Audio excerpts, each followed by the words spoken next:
Salutare și bun venit la primul meu episod de animații. Astăzi o să vorbim mai multe chestii, deci să urați. Primul rând mă numesc Ciprian și o să fac animații din viața mea și ce am făcut, ce prostii am făcut. Scuzați dacă nu editez ca lumea, încă sunt la început și filmez cu aplicații și fac animațiile. Astăzi o să vă povestesc cum am început eu să fac animații. Deci să vă arăt. Ce mai e mă pe YouTube-ul ăsta, că m-am plictisit. Stai, ce? Animații? Tare! În fine, hai să mă uit la una, să văd cum e. Bă, dacă aș face și eu. Da, dacă ar fi, poate ar fi chiar o idee bună.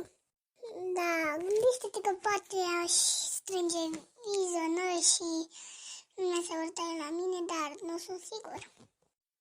Hai să-mi fac chestia asta și să vedem măcar dacă iese ceva. Mă, ia vină puțin pe la mine, că am o treabă să vorbesc cu tine. Nu, vină odată, nu. Da, bă, am văzut un clip, hai să vii să vedem, să discutăm ceva.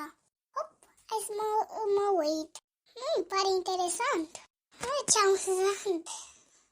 Foarte amuzant, bă, plac chestiile astea. Hai să mai mă uit la unul.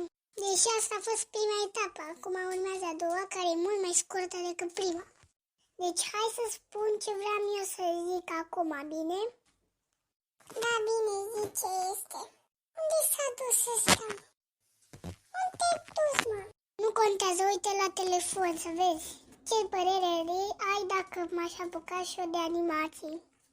Și cam asta a fost povestea mea, cum am apucat de animații.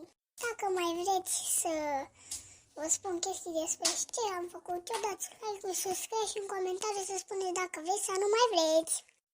Deși văd că YouTube-ul meu nu prea merge, deci asta sper să aducă o chestie bună la canalul meu.